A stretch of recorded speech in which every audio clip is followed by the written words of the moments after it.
What's love got to do with it? Asks Tina Turner. But it's not so irrelevant or secondhand as she would have us think, especially if you look at the words we say together every week. Love is integral to this place, taking top billing. It is our source of power and emboldens us in all we do.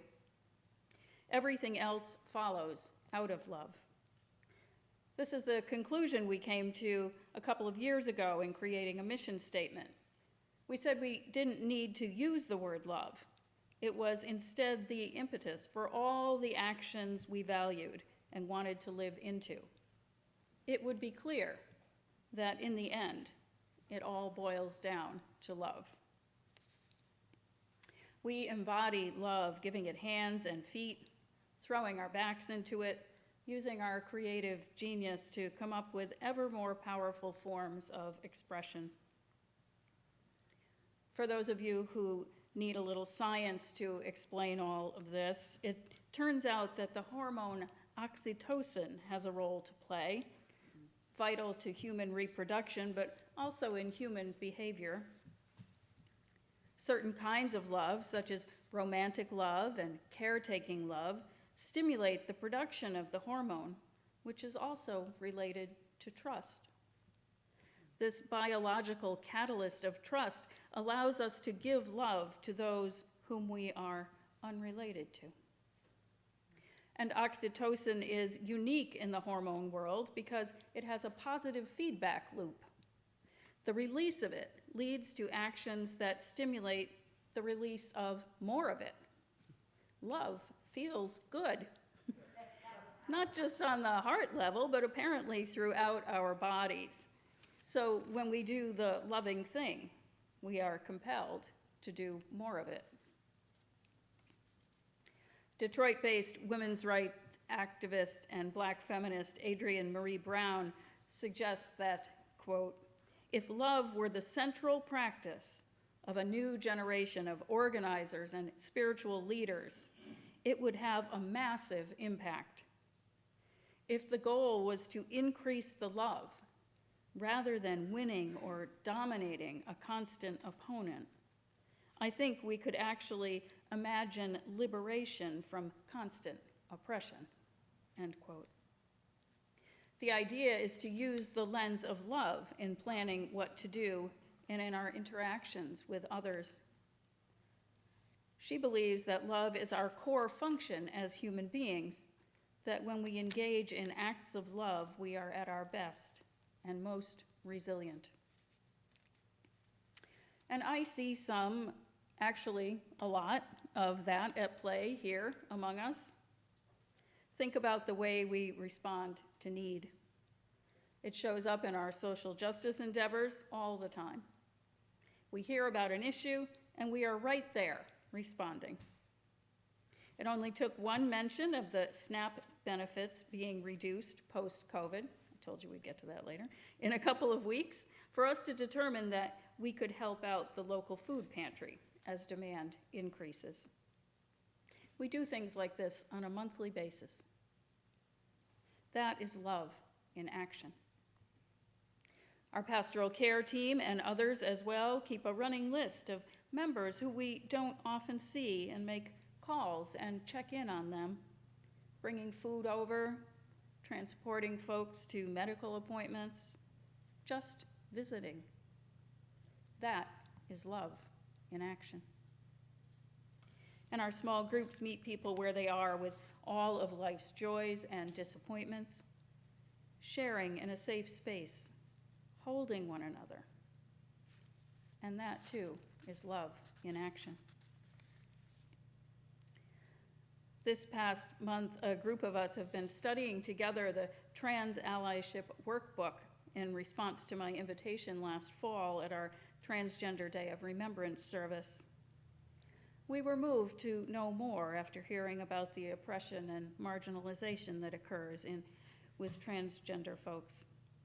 And in the midst of that learning, lovely things have been happening. So I want to invite John Nye to share a brief snippet of personal experience with us. He would have been here today in person, but is being careful about a potential COVID exposure, so he's going to speak to you on the screens instead. But I invite John now to share with us. Thanks, Tracy. If someone will wave that they can indeed hear me, it'll give me some comfort. Great, thank you. So I have a brief story and a confession. The story in a moment. The confession, in part, is that I'm not exactly sure why Tracy asked me to do this. I honestly feel a little sheepish about sharing the story, but I'll take it on faith that there's a reason. Years ago, I worked with a young woman whom I liked very much. She was among a group of younger people at the office, a real leader of the group socially, and a great athlete. And I loved being on teams with her, not just because she was fun, but because she was really good. When she left the firm after a few years, I was disappointed. Not long after she left, I learned that she was now a he. I remember being surprised, but after some thought, not too surprised. And then I just forgot about it. So fast forward to the book study Tracy's mentioned. One of our exercises was to reflect on our own interactions with transgender persons. And honestly, at the time, I thought that I didn't know any.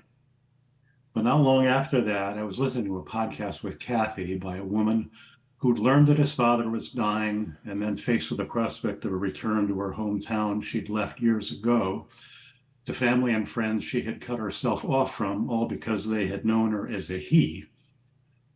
So she went with dread, but discovered after some awkward moments that it was wonderful to reconnect, especially with the offensive lineman on the boys' high school team she had quarterbacked. That made me think of my old friend, and so I made the classic introvert's decision to track them down. I found his address on his firm's website and sent an email saying it had been a long time, letting him know that I'd retired to the Cape and that had involved a series of transitions of various kinds. But I noted from his name change that he plainly had a different kind of transition. I didn't say anything more other than to say that I'd wanted him to know that I'd valued his friendship, was sorry we'd lost touch, and hoped he was in a good place. I didn't know whether I would hear back, but that was okay. It turns out that I did hear back, and my friend often comes to Chatham in the summer with his sons. He said he was glad to hear from me, and we talked about hopefully getting together next summer. I don't know what to take of this. Honestly, at first I thought it was a big deal to have reached out. But as I reflect on it, the big deal was that I didn't for so many years. And I'm realizing how easy it is to do very simple things that can be meaningful. Thank you, Tracy.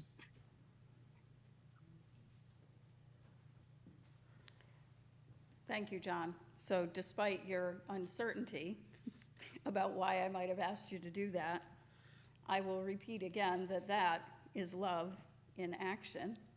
And when we together receive information and new understandings and then are able to act on those in loving and caring ways, we spread the love of this community beyond our walls. So we seem to have a handle on this giving as love shows us how. So how many of you will be watching the Super Bowl this evening? I knew there'd be a few, because I find in this game an analogy for us. Leave it to me, right? Yep. From what little I have observed of this sport, one or two things are critical. The ball needs to move, first of all, or you wouldn't have much of a game. So the quarterback gets the ball and throws it down the field. If all goes well, there is a receiver on the other end who catches it and runs with it. If the receiver doesn't catch the ball, the clock stops. Now, this is not a complicated analogy, so I imagine you can see where I'm going with it. Let's pretend the ball is love. The quarterback is a giver. their main function, the thing they are made to do. But if there is no one to receive the love, we are at a standstill. We here at UUMH are amazing Hall of Fame quarterbacks. We are. But what about receiving? If we are all throwing the ball, never stepping into the receiving role, we're going to be out of balance. Receiving requires vulnerability, our theme next month. But here we are in February, the month of love. How ready are you to receive the love of this community? To let down the walls of independence and to lay bare your humanity? It's not always easy to do, especially in our culture. Many of us are what we'd call professionals, or have been in our careers. With that often comes a belief that we are the ones with the bag of techniques and fixes. We are the problem solvers, the helpers, the ones that people come to for answers. And we begin to believe that there is weakness in being on the receiving end. The Dalai Lama says that when we make a mistake, we need to ask, can I love this too? Can I love all of me, even the peevish parts, the insecure bits and anxious bits? We have no trouble extending love to those whose lives exhibit missteps or who struggle, but we have a harder time extending that love to ourselves. Our desire to appear like we have it all together sometimes overrides our ability to receive. Recently, I had occasion to consider a part of myself that I wasn't always accepting of, and to admit that I didn't always love that part of me. But now I could say, I love that woman too. And it has become somewhat of a spiritual practice to notice all the parts of me and to say to myself, one by one, I love that woman too. It is transformative to receive love as much as it is so to give it. I noticed something in a recent Radio Boston interview with Remy Lawrence, the mother of 13-year-old Tyler Lawrence, who was fatally shot in Mattapan in January. She began with an invitation to come see me, come see about us, because we're not okay. So very vulnerable, so willing to engage this heart-wrenching experience, to admit to the broken openness of the situation. She spoke for herself, for her family, but for her community grieving so deeply at another senseless loss of life. We all agree that it's not okay, the motto of the Boston-based anti-violence group Mothers for Justice and Equality, but Remy Lawrence peeled back that comfortable layer of the onion and brought it home. We are not okay, as persons and as a people, when tragedies like this happen, and as a culture that is somehow able to turn away from the truth that it is not okay.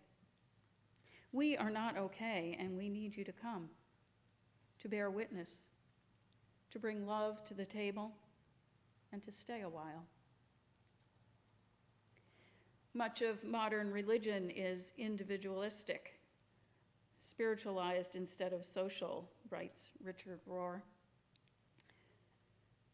To be faithful to our promises to one another is to be in relationship. There is a social consciousness about what is good for the whole, which will ultimately be good for the individual also. It's about reciprocity. And each of us has had moments in our lives when things are not okay, tragic events and those less so, but no less important to be acknowledged. And we have this amazing pool of love available to us here in this community. This is what we are called to, this love that is the spirit of our meeting house. Service to one another and to humanity, foundational to our being as a faith community. Love in action, this love that guides our seeking and enables us to help one another. And love is the byword of our Universalist forebears, loved by their understanding of God and living conduits of that love in our world, no one beyond or beneath its grasp. No one is outside the circle of love, writes our UUA president, the Reverend Dr. Susan Frederick Gray. No one too broken. Our purpose to guide one another toward love. Our universalism asks us to speak love with our lives, a truly radical way of being and doing, becoming ever more inclusive and compassionate. And our Side with Love offerings this month that I have been encouraging you to check out are all about receiving. Meditations, blessings, reflections, movement, designed to let us know how loved we are, how worthy of receiving love. We are reminded today as we reflect on love that it is a two-way street, giving and receiving, both necessary components to a full life. May we continue to find ways to bring the love that dwells within us to bear upon our world. May we open our hearts and let the stories of our lives, even the hard ones, pour forth to be received by the loving arms of this community and to receive back love and care. May we let love show us how in the giving and the receiving both. So may it be, and amen.